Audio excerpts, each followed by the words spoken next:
7.5 million U.S. businesses, from restaurants to mechanic shops to real estate firms, use TikTok to grow.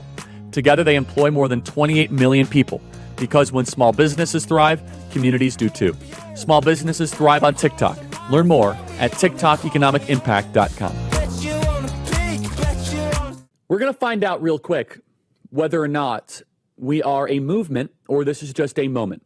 President Donald Trump won a popular vote majority. And when you are building and when you have won a multi-ethnic, multi-generational, multi-viewpoint coalition, it's inevitable that you have moments like what's happened the last couple of weeks. You're not going to be able to keep everyone happy, including, I know, a lot of you in the base right now.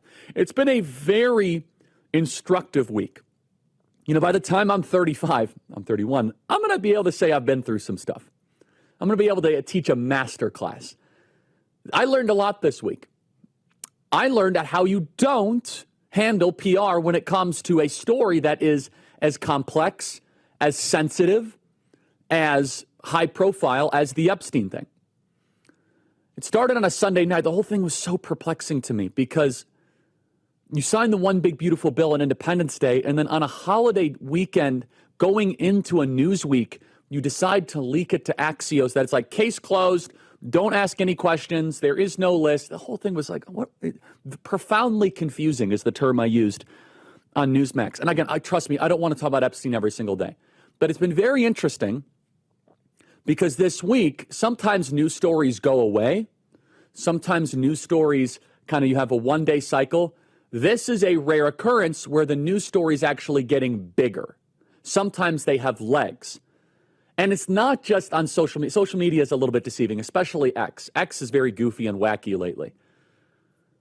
But it's not just the online right. And it's as if something just happened last evening or yesterday afternoon. I was starting to get texts from people that are not necessary politicos, Trump voting adjacent mid-propensity voters that might listen to a podcast once or twice a week. That's about the criteria. They are not like you in this audience in the Charlie Kirk faithful. And they started to text me, Charlie, what is going on with this Epstein thing? I'm confused. It doesn't make sense. What is going on? And this story started to grow, and it had legs. The last 48 hours, this has been building to a crescendo. And I would much rather be talking about, which we should be focused on, which is mass deportations, which is focusing on dismantling the administrative state, curtailing the size and scope of government.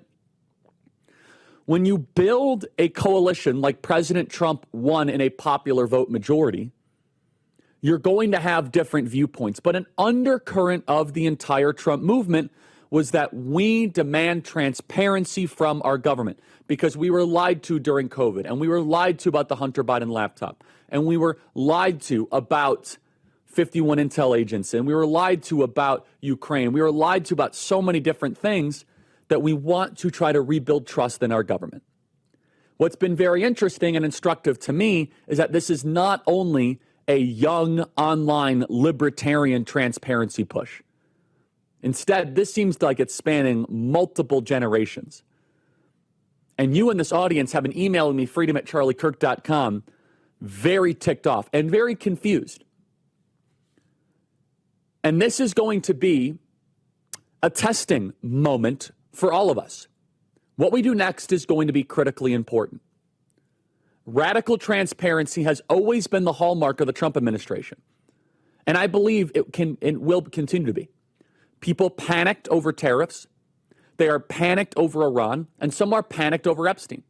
So right now, the people who love and defend the president want more information. And very similar to kind of how they did the JFK files, people say, well, why don't you just put a link of all the files out there? This is breaking news over the evening. This is Department of Justice from the post-millennial Cut 403. Department of Justice reports to court that it's still reviewing Epstein records for possible release, Judicial Watch reveals. So we're all over the place. We're back, we're forth. That is a positive step, though. It shows that this has been a bigger grassroots push than I think people realize. It shows that people are listening. But let's take a broader step back, though. 50 years from now, the most important two fights of whether or not this administration and this presidency will be a success are whether or not we can recalibrate the administrative state and dismantle it down to the bone and to the core, and whether or not we can have 15 to 20 million deportations. That is what will determine the future of the country. And at that moment, this is where coalition politics matters.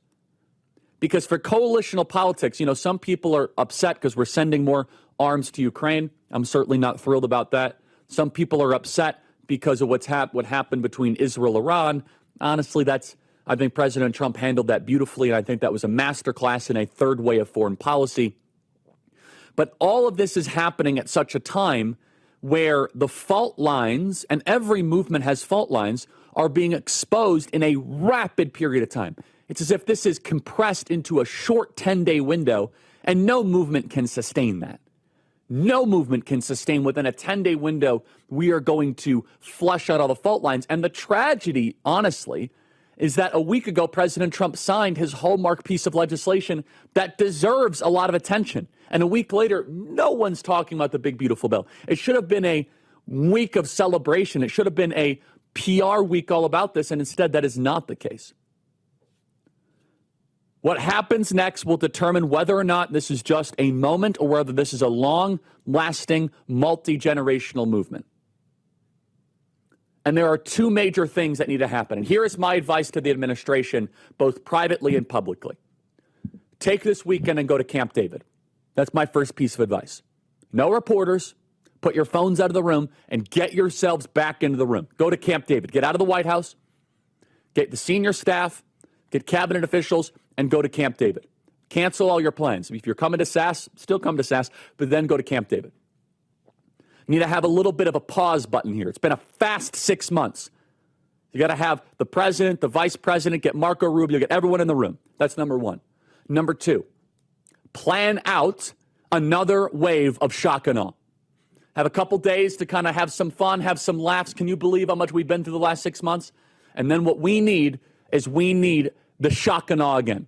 Plan out another 100 executive orders. Draft them. Get them ready to go. Go quiet for a day or two. And then, boom, come out and have President Donald Trump in the Oval Office and just start signing 100 executive orders. Remember how that was? Remember how good that felt? That could still happen. Remember the first couple of days when President Trump was signing stuff and people are all over the place? That is the type of energy that we need. Go to Camp David. Reassess. Take a breath. You guys have been through a lot. You guys have been to Qatar and Saudi Arabia. You guys have been to the UAE. You've been all over the country. Marco Rubio is in Malaysia. We got the Russian-Ukrainian thing. No one slept during Israel and Iran. You got to pass the big, beautiful bill. The border's completely secure. You guys have been through a lot. By the way, this is all on the heels of a very high-pressure transition after the highest-stake presidential campaign ever seen after President Trump got shot. These guys are on fumes of fumes. Take a well-deserved long weekend at Camp David. Take a deep breath.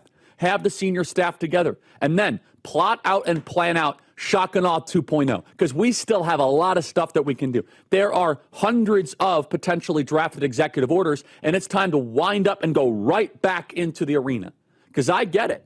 I get that this whole thing can grind you down and can wear you down, but the executive orders must be focused on two things: deportations, dismantling the administrative state. By the way, think of all the stuff that we can still do. We got Department of Education stuff that we still have to fight. We have MAHA promises that we still have to fulfill. We could restore the trust around basically across the board. We have to break up the college cartel. They're breaking up the publishing cartel. No pharmaceutical advertisements on TV. I mean, we have dozens of campaign promises. The NGO cartel. We got to go after the actual Mexican drug cartels, the Sinaloa drug cartel. We have 88% of the Trump administration left in front of us. And I get it. It can wear you down. And people say, oh, it's breaking up the coalition. The coalition only breaks if you allow it to break. And my advice to President Trump and his team, take a breath, take a pause, go to Camp David and plot out shock and awe 2.0. And part of that shock and awe is that I think that anything that is not proprietary, anything that does not involve the trafficking of kids, at least give us some of the elements of the Epstein stuff. I think that's the least you could do. Or give us who was the cell block partners where Epstein was. Again, I'm not overly interested in Epstein. I'm not. We have not done endless shows on it. We haven't done a lot of podcasts on it. We're focused on a lot. We're focused on very macro and sometimes specific micro stuff. Other programs have made it kind of their shtick. So during shock and awe 2.0, which President Trump has to do, declassify all documents from 9/11 and before. Go on a transparency blitz.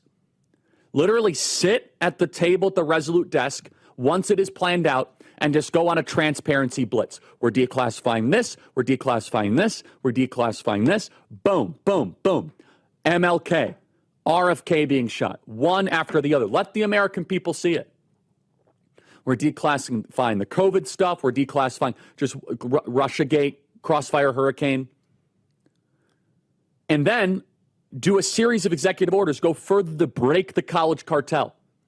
Authorize some sort of a military cooperation against the actual cartels. And then sit at the Resolute desk and say, we are now marshaling back our focus to this hemisphere. You want to get your base excited? Panama Canal and Greenland. Hemispheric dominance. Very well received by your base. To have dominance over the Panama Canal. Kick the CCP out of core institutions in our country. Reverse all of Obama's consent decrees. We need President Trump back into the arena where he is at his best. But I think it starts with a Camp David retreat. I think it starts with just a little bit of a reassess and a reset. And that's okay. There's nothing wrong with it. Some people say, oh, it's because, guys, people need rest. No PR, no publicity, no cameras, no press pool, no X live streams, just camaraderie, reflection, reorientation. Presidents past, Ronald Reagan and many others, would go to Camp David at very high stakes thing. And I think this administration deserves it. Look at all they've done. Do you understand that when they fly in Air Force One, the entire staff doesn't fly when they go, they don't sleep when you go to Saudi Arabia. They're literally sleeping on the floor. I mean, this is a tough job, and then they got to come back and they got to be sharp in front of the press, in front of the world. They deserve just a weekend to take a breath and be like, wow, we won the election, we crushed the transition, and here we are. And you got to find out some way to address this Epstein in a new way. You got to figure that out in some way. But that's just one thing. Again, I don't want to get too it's important. But we got to stay focused on civilizational implication issues. How are we going to get more deportations? By the way, plot out a potential indictment plan of all of these sanctuary city mayors that are getting in the way.